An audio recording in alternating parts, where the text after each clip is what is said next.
Mais que vois-je, vous êtes revenu? Ça c'est parce que vous voulez voir à nouveau 5 objets de ma collection que vous pouvez voir dans Harry Potter et le Prince de Sang Mêlé. Objet numéro 1. Que serait Harry Potter et le Prince de Sang Mêlé sans le personnage de Luna Lovegood et de ses magnifiques lunettes? Ça c'est vraiment un objet que je voulais absolument vous montrer. Je vais faire toute la vidéo comme ça, hein, j'en ai rien à foutre. Et pour le coup j'avoue que ça c'est vraiment super chouette. D'ailleurs en ce moment même je peux vous voir à travers votre écran. Vous pouvez arrêter de me regarder quand vous êtes sur les toilettes s'il vous plaît? Ouais, non, finalement je préfère pas les garder. Objet numéro 2.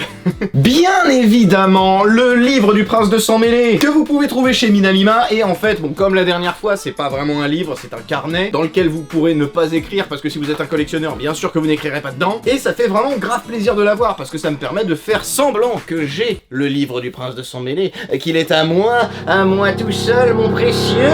Non, sans déconner, c'est vraiment cool. Objet numéro 3. Que diriez-vous de boire un petit peu de chance liquide les amis? Parce que oui, au milieu de ces objets de collection, il y a aussi des fois des tout petits machins mais qui sont ultra stylés. Et là en l'occurrence je vous présente mon flacon de Félix Félicis qui est super beau sur son petit présentoir avec sa petite cloche en verre pour aller par-dessus. Et puisqu'on est dans les potions d'ailleurs, je vous montre aussi une deuxième, c'est un bonus, ça compte pas dans les 5. Mais il existe aussi la potion de filtre d'amour que vous pouvez trouver dans la boutique de Fred et George. Objet numéro 4. Je sais pas si vous vous souvenez, mais à un moment donné, Dumbledore, on voit qu'il a la main un petit peu pourrie. Parce qu'il a décidé de partir chercher les Horcruxes, et une chose qu'on peut dire, c'est qu'il y est pas allé de main morte.